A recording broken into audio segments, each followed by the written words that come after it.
那辆马车是秦家公子家的。哎呀，这是光宗耀祖啊，光耀门楣啊，是不是？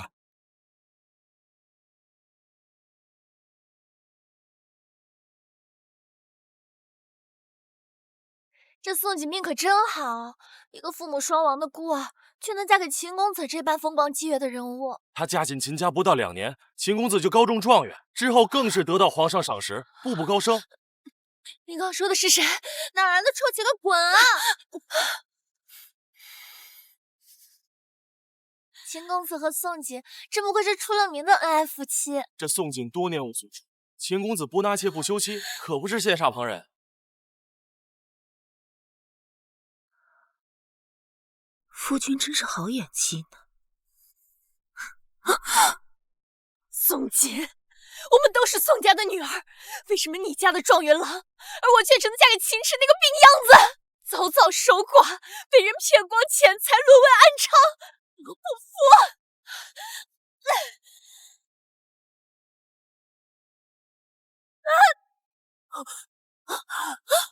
去死吧！杀人了！杀人了！这人怎么这么眼熟？为什么要杀我？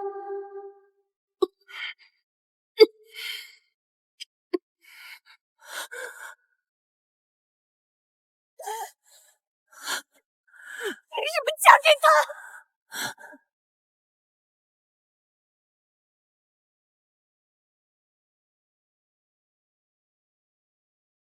杀人了！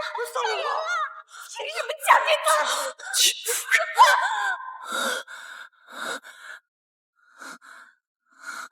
怎么回事？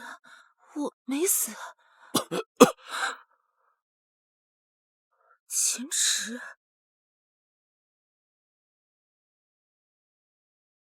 他不是7年前就死了吗？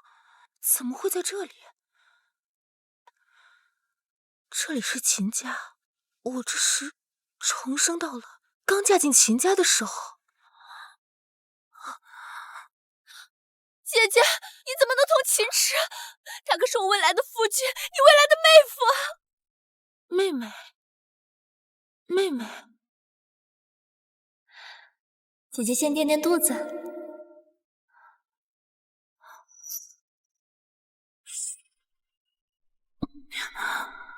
妹妹，你给我吃了什么？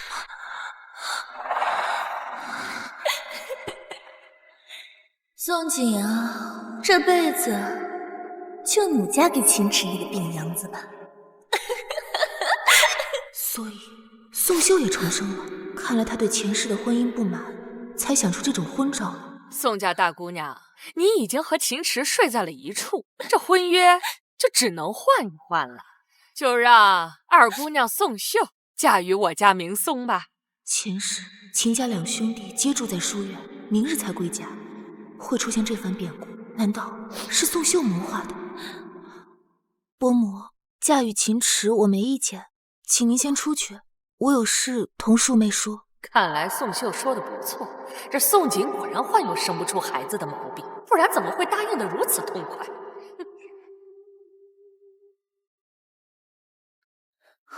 姐姐，你真的答应嫁给秦池？宋锦，你凭什么打我？宋家遭人陷害，满门被抓，我们姐妹2人活下来实在不容易，你却还想着陷害我，我打你1巴掌并不为过。可我不过就是想为自己争一个好夫君，我有什么错？秦池不过就是个病秧子，过不了多久就要死了，我不想当寡妇。我们都是宋家的女儿，凭什么你嫁给秦明松？凭什么嫁给他？难道前世杀我的真的是宋秀？不会的，我与秀儿从小亲密无间，她怎么会对我下杀手？姐姐，你和爹都最疼我了，从小到大什么好东西都会先给我，那这婚事你也让我吗？事已至此，你就去嫁给你想要的良配吧。日后我们姐妹2人深情不负，还望你能得偿所愿。出去吧。多谢姐姐成全，日后姐姐若遇到什么困难，尽管来找我便是。这一世换我当高官夫人，过锦衣玉食的日子了。你只瞧见他当大官，不修糟糠妻，却不知他早就在外收养了外室，而我只是为他用来赚取好名声的工具罢了。你何时醒的？不早，刚好听见你们两姐妹因为一桩婚事反目成仇，这出戏有意思的紧了。你们是从哪儿来的？好像笃定可以嫁进我们秦家。我们是药商宋家的女儿。宋家卖给西北军的药材以次充好，闹出人命，本官奉命来此抄家问罪，都搜查仔细了。爹，大夏律法，祸不及外家人，你们记住了，你们早已被许配给了秦家的2位公子。秦老哥，我这2个女儿便托付给你了。宋老爷使不得呀，这些年秦家多亏有你帮衬着，这恩情老汉我记得。走吧。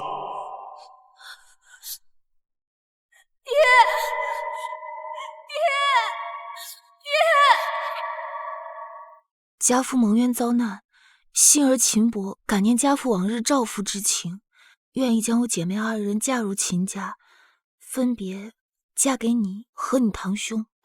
你倒是大度，你妹妹害你失去了清白的名声，还害你失去了一桩好的婚事，你竟然如此大方，就让给了她。亲事是好是坏，要嫁过才知道，就好比如人饮水，冷暖自知。你现在这般讲，等你见过我那堂兄，怕是得后悔。他一表人才，温文尔雅，不出意外的话，进士及第也不在话下。而我父母早亡，疾病缠身，莫要说功名利禄了，就算活下去都成问题。人不要在乎生命的长短，我观你虽负病体，却是个通透人。当然主要是你去世的早，当个寡妇更方便我行事。没想到你一介闺阁女子竟能说出这般话。既如此，那我们这婚事就定下了。池少爷，老爷请你们去堂屋说话。混账东西，是谁给你的胆子？秦伯父，你耳聪目明，既叫了我们来，想必事情的是非曲直你也都知道了。此事千错万错，但秦池是一丁点错也没有的。事已至此，还不如顺其自然，皆大欢喜。小锦啊，是秦家对不住你啊。伯父不必如此，姻缘天定，这或许就是缘分吧。秦伯父，姐姐既是愿意了，那这婚事算是成了。算计亲姐的白眼狼，倒还真是和我那堂兄般配，都不是个东西。大伯，你若真觉得心中有愧，想要补偿宋锦，可以与他小家自主。前世秦家一大家子生活在一起，大事没有，鸡毛蒜皮的小事一箩筐。若真能小家自主，倒能轻松些。小家自主自然是没问题。老头子，我们还没有分家，他怎么能小家自主？这不合规矩。你给我闭嘴！你做出的糊涂事，有什么资格在这儿干涉？如此，便多谢伯父了。我还一事想求伯父成全，可否与伯父单独说话？出去吧。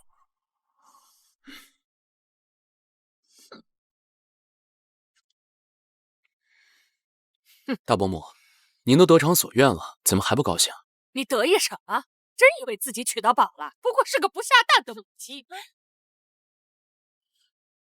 宋秀，你之前答应我的，我帮你成了秦池和宋锦的婚事，你们带来的嫁妆全都归到宫中。现在就去把嫁妆拿过来吧。伯父在府衙中可有信得过的人？可否为我与秦池写一封婚书？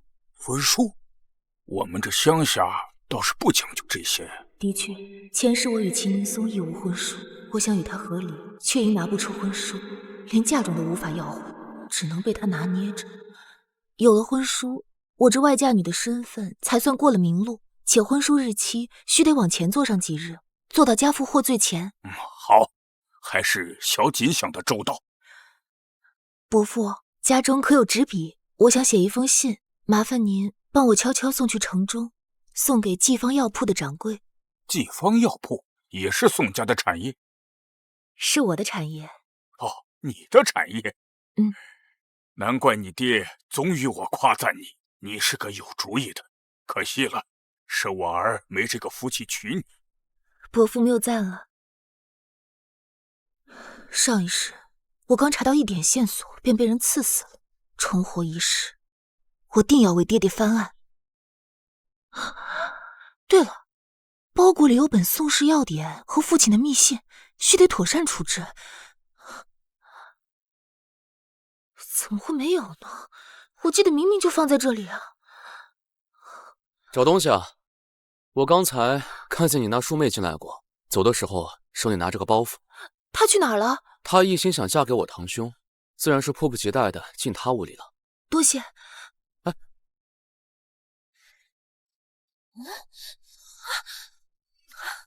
这是什么破东西啊！父亲可真是偏心，这分明就是防着我。这盒子的夹层只有宋锦才能打开。啊！姐姐你怎么来了？宋锦你要打我！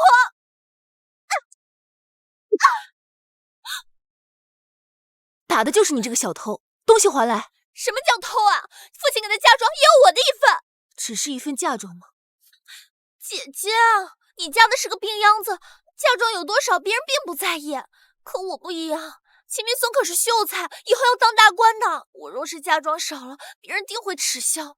偷来又如何？你打得开吗？看在你过不了2月就要当寡妇的份上，我让你再得意得意。哼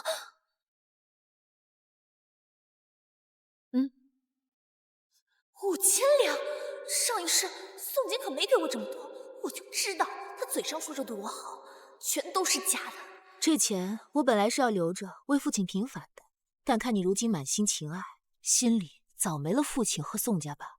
我不是你想要的，我都成全了，还望你日后能对你亲手谋得的这桩好亲事，永不后悔吧。你什么意思啊？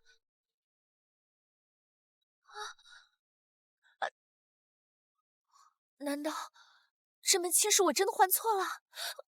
肯定不可能的，上辈子秦明松可顺利当上大官，我肯定不会选错了，我肯定不会选错。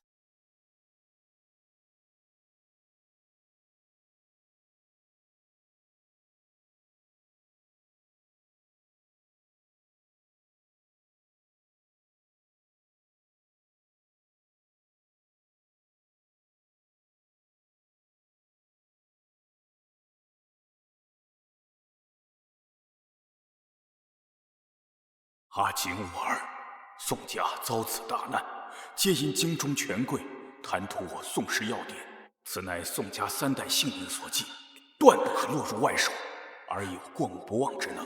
为父便将药典托付于你，切忌稍尽。为父终是无能，不能护儿平安，我儿千万小心。世间险恶，莫轻信于人。锦簪是为父亲手为你打造，可惜为父无法亲眼看你万发成糊涂。药典的内容，前世我早已烂熟于心，可惜至死都被困于内宅，毫无施展之力。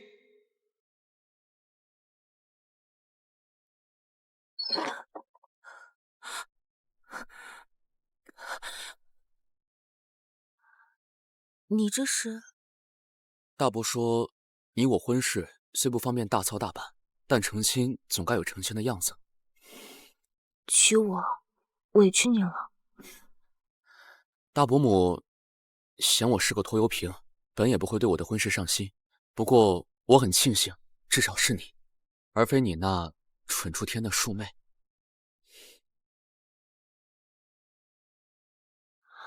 看来我这小妻子秘密不少呢。你托大伯办的婚书，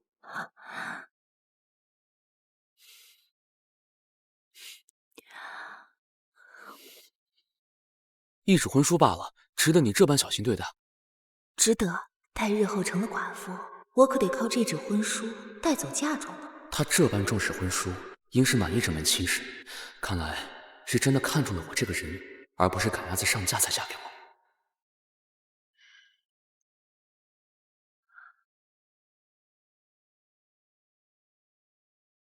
如此看来，这秦池生的可比秦明松好看多了，可惜是个短命的。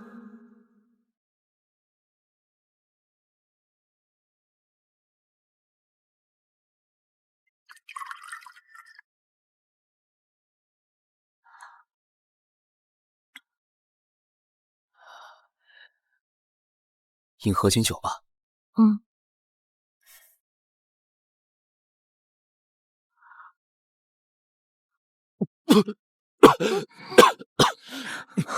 慢一点儿，果然是个病样子，喝交杯酒都能呛到。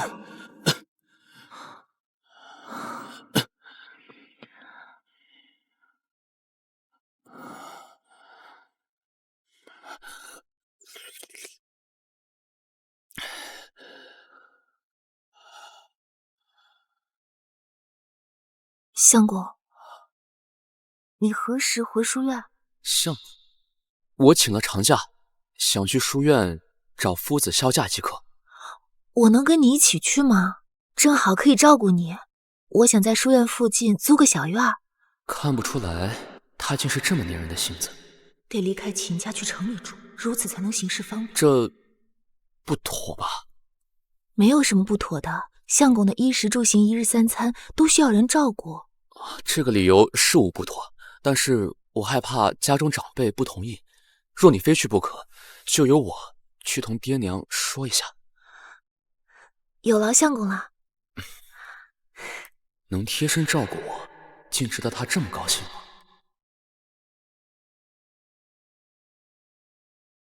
前世父亲流放时离奇失踪，今生我提前送信，让人悄悄跟随，但愿能阻止此事发生吧。那个，我堂兄明日会回家。哦，看来他是真不在意没能嫁给秦明松。天色不早了，夫君也早些休息吧。哦，我看完这页就睡觉。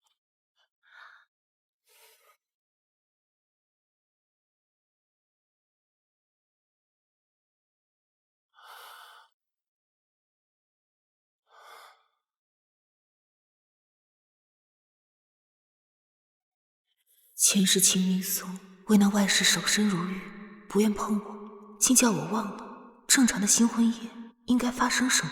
娘子，嫁都嫁了，没什么好矫情的。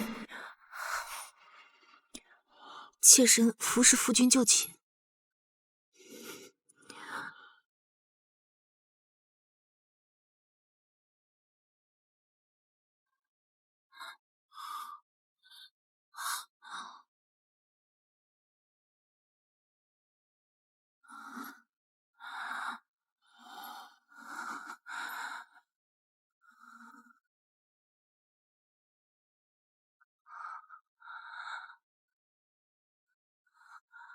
哎呀，明松，你怎么回来了？哎呀，秦明松怎么回来了？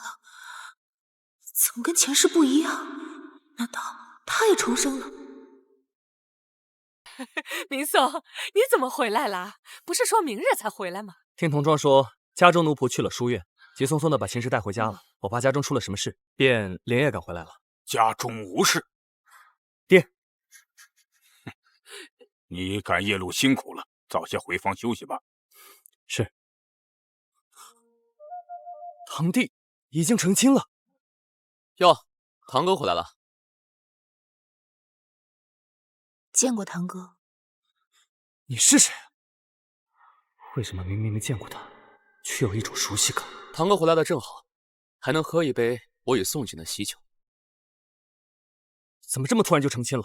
连酒席都未办。是啊，不巧赶在堂兄前面了。不过应该也马上能喝上堂兄的喜酒了。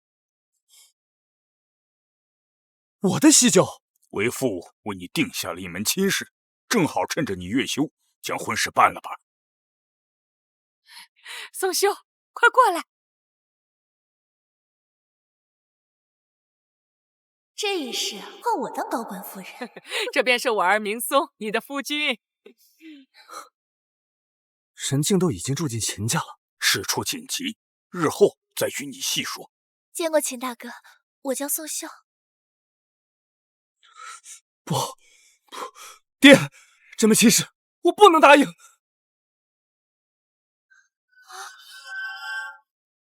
前世秦明松可没有剧情，他不会真的重生了吧？为什么？上一世他可没拒绝宋锦。杀人了！这女人疯了吧？这别看了，咱们快走吧！杀人了！杀人了！难道前世杀我的真是宋秀？就因为结恨我嫁给了秦明松，可我们是亲姐妹，上辈子直到他与人私奔前，我都一直护着他的，怎么还跟个小孩似的？姐姐，我就知道你最好了。怎么脸色这么难看？不舒服吗？要不我先扶你回房。我没事，我不希望是你，但如果真的是你，你我之间只能是仇人。秦大哥，是我不够好吗？胡闹！婚姻乃父母之命，岂有你儿戏呀？秦伯父，秦大哥不答应也没事，你千万不要怪罪他，是我不配。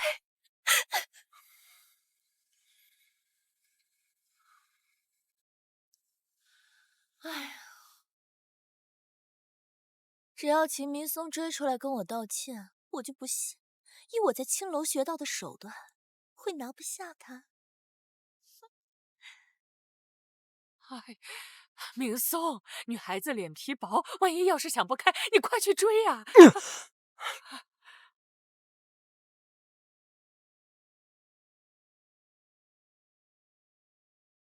一拜天地，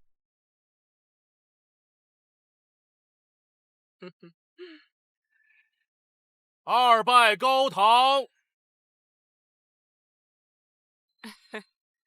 夫妻对拜。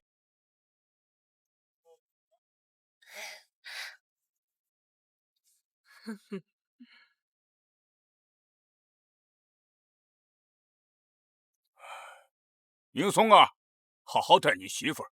你看池儿他们夫妻俩感情多好。为什么？明明上一世他对我冷淡极了，成亲第2天就去了书院，别说圆房了，到他死我都没和他见过几次。是啊，可真是让人羡慕的很。你现在和这病秧子感情越好，等他死了你就会越痛苦，还会背上克夫的名声。好姐姐，我前世受的苦，你也该好好尝一尝。姐姐，你给我准备了什么天妆？你倒是脸皮厚啊，还好意思跟我要天妆？大家都看着呢，你要是不给我，可要落个对秦妹妹不好的名声。天妆是吧？好，我给你，不过就怕你接不住。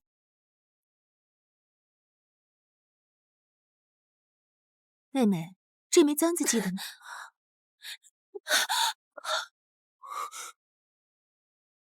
不可能！你怎么会有这个？竟真是他！我呵护了一辈子的妹妹，居然对我痛下杀手。宋锦不可能重生的，上辈子他7年无所出，秦明松都不肯休妻，感情可想而知有多好，他怎么可能答应换妻？何况秦明松前世还当了大官。姐姐，你要是不想给我添妆也就算了，你别推我。你当众欺负亲妹妹，你这个女人还真是歹毒。看来我这妹妹还真是有几分手段，这就哄得你维护她。说说吧，她跟你说我什么了？你当众欺负自己的妹妹，还有理了？素秀，我欺负你了吗？没有。你如今已经嫁给我了，不用怕她。宋锦，你根本不配进我们秦家。秦池，把这个女人休了，别让她败坏我们秦家的门楣。堂兄，我们秦家只是泥腿子，可不是高门大户，可不兴休妻这一说。堂兄空口白牙，就想要给我扣个败坏门楣的帽子吗？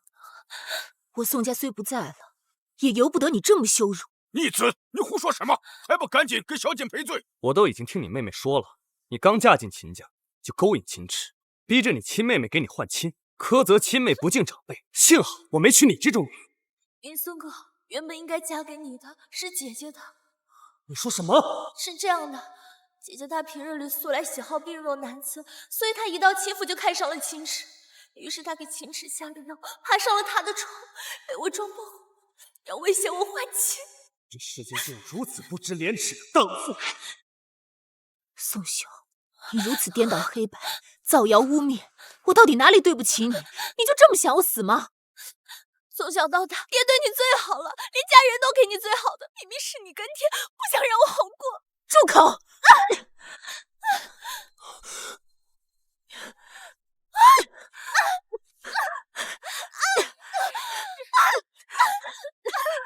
秦池，你快拉开你媳妇儿！没想到他竟也会有如此不文雅的女儿，但好可爱。堂兄，你打得我胸口好痛。宋秀，你真的该死！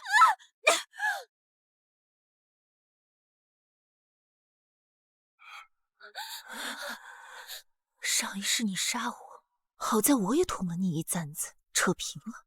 这一世我要好好过，就不杀你脏我的手。但若你再敢招惹，我有的是办法，让你生不如死。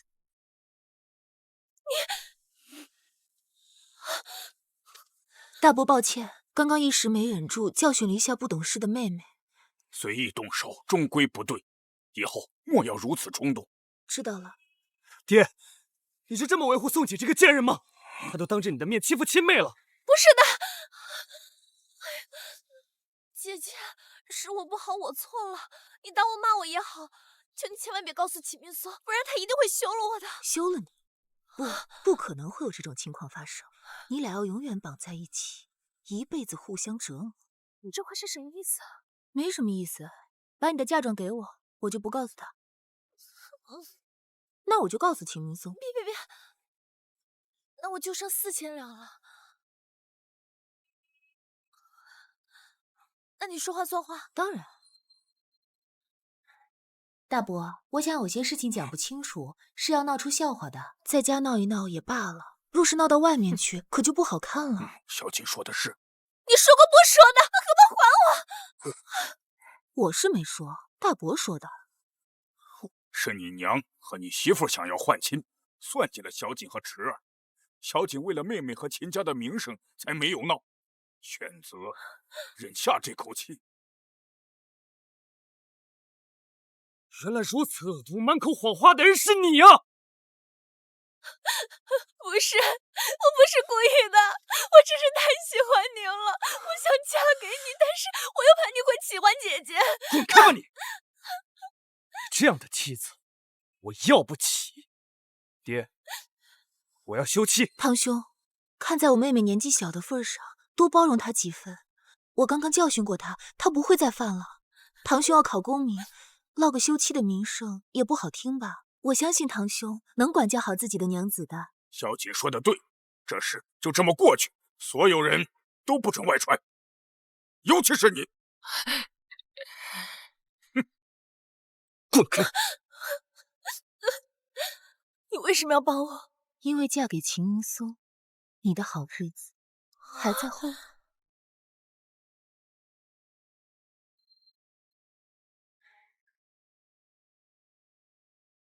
这是什么？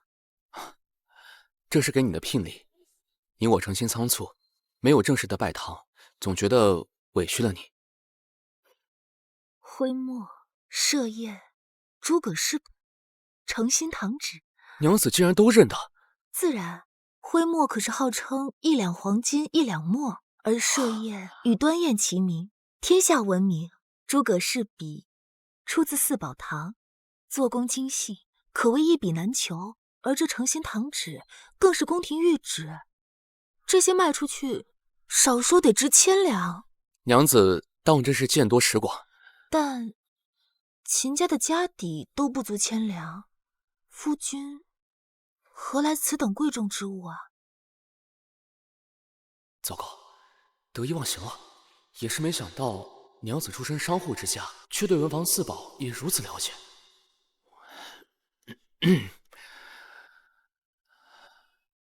我大伯有一门制墨的手艺，我从小跟着他也学了不少。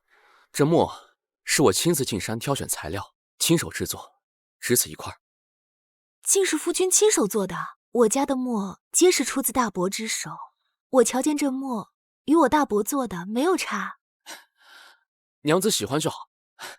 那这笔、纸和砚台呢？都是夫君亲手做的？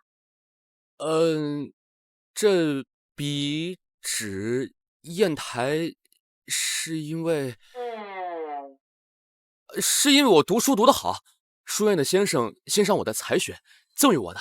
这么说来，夫君读书很好？自然。可我分明记得他读书并不出挑。上一世，秦明松在2个月后的科举中了举人，而他却榜上无名。他怎么盯着我不说话了？该不会不信吧？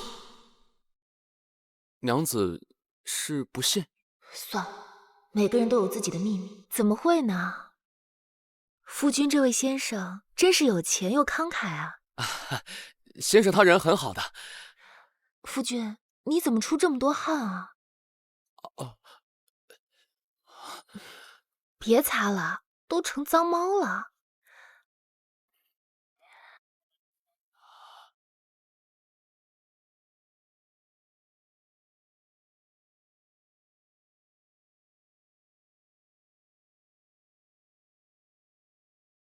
等等，我记得上一世秦池，他好像就是因为这次考试太过辛苦，就此一病不起，没多久便去世了。怎么了？我虽想当个寡妇，但自嫁给秦池后，他对我多有维护和照顾，难道我要眼睁睁看他去死吗？夫君，我从小跟着父亲学习医术，也算略通些岐黄之术，让我为你把个脉吧。不用，都是娘胎里带来的老毛病了。夫君信不过我？怎么会啊？那就劳烦娘子了。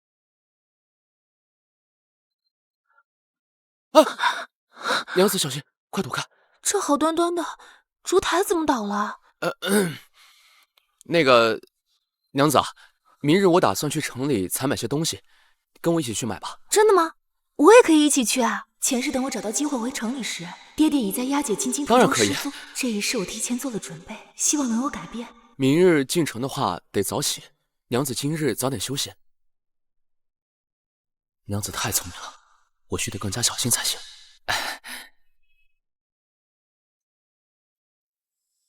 我与秦池虽已是夫妻，但说到底相处也才不过4日。他是对我很好，但事关宋家，我暂时还无法信任他。心思都写在脸上了呀。罢了，我主动点儿，别让他为难了。娘子，我要去一趟书院，你……无妨，我自己去东街买些物事。那行，1个时辰之后，我们在东街口碰面。好。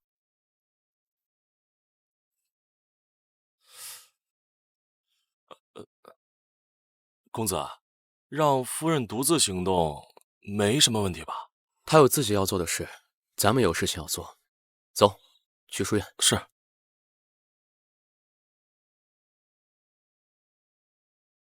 公子，您来了，小人让人给您沏茶。不必了，我待不久。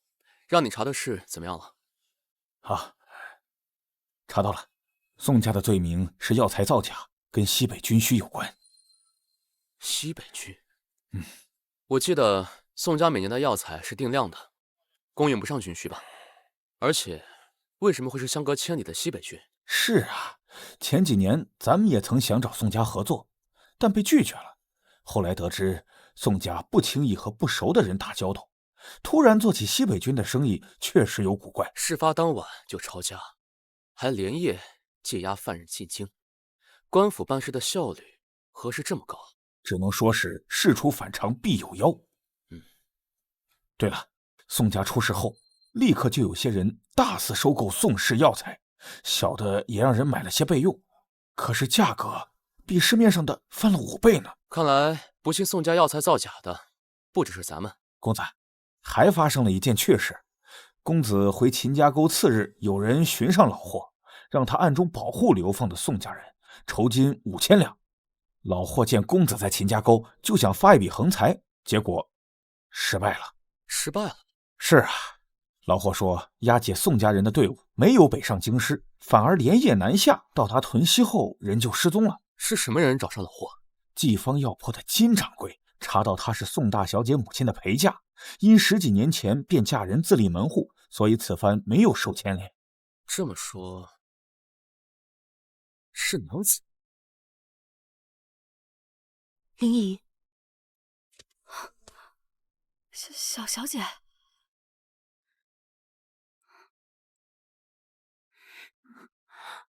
小姐，听说宋家出事，可吓死我了。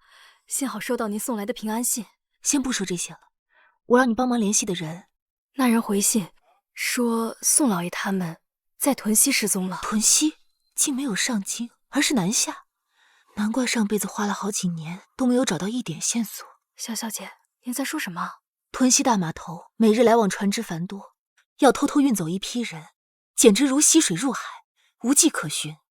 灵姨，你说我还能找到父亲他们吗？肯定会的。虽不知这幕后之人是为了什么，但费力让老爷失踪，定是有所图，不会伤害老爷性命的。你说的对，灵姨，帮我联系那人，我要亲自和他谈一谈。金掌柜，老霍约您去顺安书铺详谈。好，我稍后就过去。小姐，我们这边刚想找他，他们派人来约我们见面，这会不会太巧了？是很巧，不过事关父亲，再巧也得去。小姐，您等我消息。我亲自去。请。你很沉得住气。阁下就是老霍？不是，老霍此时人在屯溪，我是他的东家，有事跟我谈也一样。老霍的东家？前世倒是不曾听说这老霍有位东家，此人声音又似刻意伪装，倒还有几分谨慎。夫人若是不相信我，又何必找我谈合作？说实话，夫人的委托牵涉甚广，我也并不一定要接。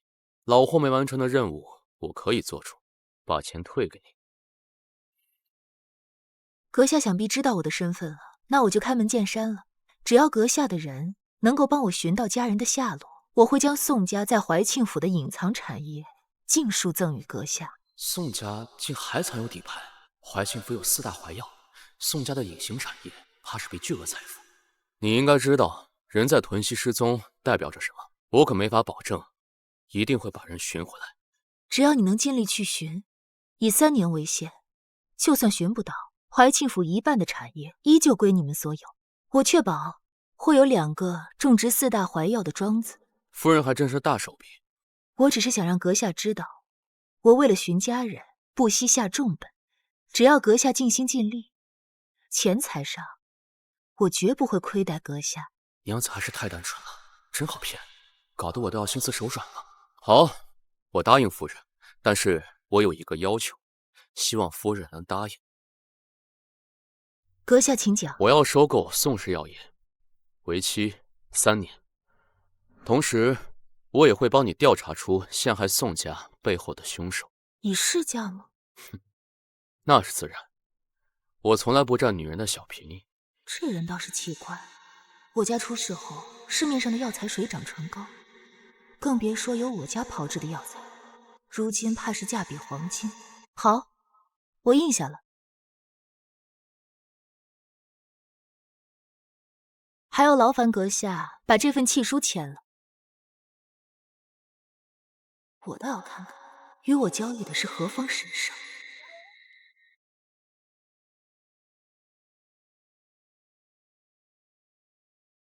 此人身形瞧着有些熟悉，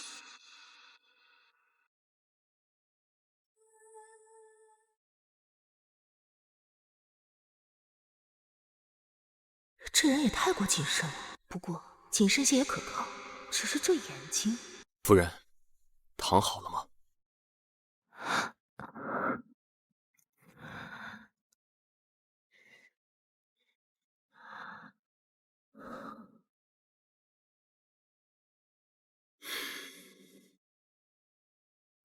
具体的交易，阁下的人拿着这份契书去和季方药铺去谈就好。我还有事，便先告辞了。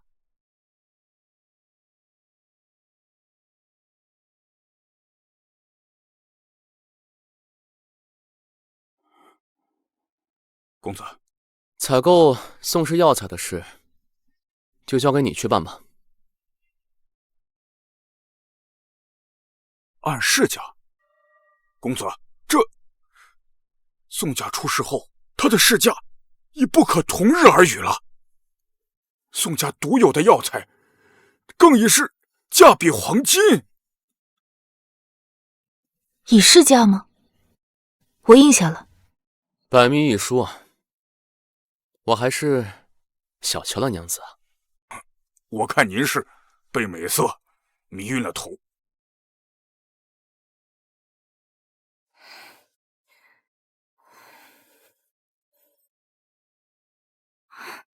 小小姐，谈得如何？